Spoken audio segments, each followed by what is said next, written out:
Railway পশ্চিমাঞ্চল জোনের মোট জমির পরিমাণ ২৬,৪০৯.৬৪ একর। বেশিরভাগ ভূসম্পত্তি রেলওয়ের গুরুত্বপূর্ণ জাংশন সৈয়দপুরের।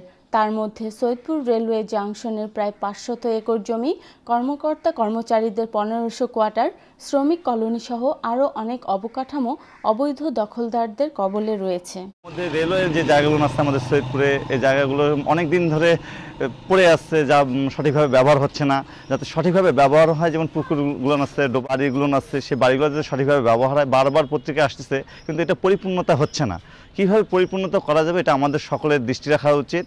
এবং সেই সাথে আমি চাই যেটা শুধু দৃষ্টি রাখলে হবে না, পরিপূর্ণ এবং সঠিক ব্যক্তিরাই যেন এর অংশীদার হতে পারে। সৈয়দপুর রেল কারখানা উত্তরবঙ্গের, বিশেষ করে বাংলাদেশের মধ্যে একটা সবচেয়ে বড় কারখানা। সেখানে সরকারের প্রচুর পরিমাণ জমি আছে, যেগুলো বর্তমানে অপরিত্যক্ত অবস্থায় এবং অব্যবহৃত অবস্থায় পড়ে আছে।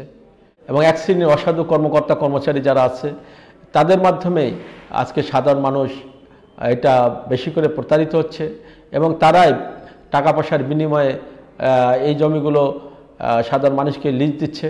তা আমরা মনে করি সরকার এ ব্যাপারে প্রয়োজনীয় পদক্ষেপ গ্রহণ করবে এবং এই অসাধু কর্মকর্তা কর্মচারী যারা আছে তাদের বিরুদ্ধে আইনানুগ ব্যবস্থা গ্রহণ করে সরকার লিজের প্রয়োজনীয় ব্যবস্থা গ্রহণ করবে, এটাই আমাদের প্রত্যাশা। রেলওয়ের গুরুত্বপূর্ণ অবকাঠামো ও ভূসম্পত্তিগুলো অবৈধ দখলদারদের কবল থেকে রক্ষা ও অসাধু কর্মকর্তা কর্মচারীদের বিরুদ্ধে শাস্তি প্রদানের জন্য সরকারের হস্তক্ষেপ কামনা করছেন স্থানীয়রা।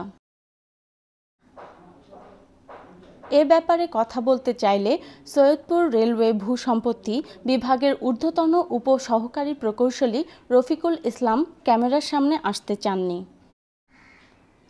কালেভদ্রে দেশের সর্ববৃহৎ সৈয়দপুর রেল কারখানার এই সম্পত্তিগুলো উদ্ধারে লোক দেখানো পদক্ষেপ নেওয়া হলেও বাস্তবে এর কোনো কার্যকরী ভূমিকা না থাকায় আঙুল ফুলে কলাগাছ হচ্ছেন অসাধু কর্মকর্তা ও কর্মচারীরা। তাই শীঘ্রই এ ব্যাপারে সরকার পদক্ষেপ নেবেন, এমনটা প্রত্যাশা এখানকার মানুষের।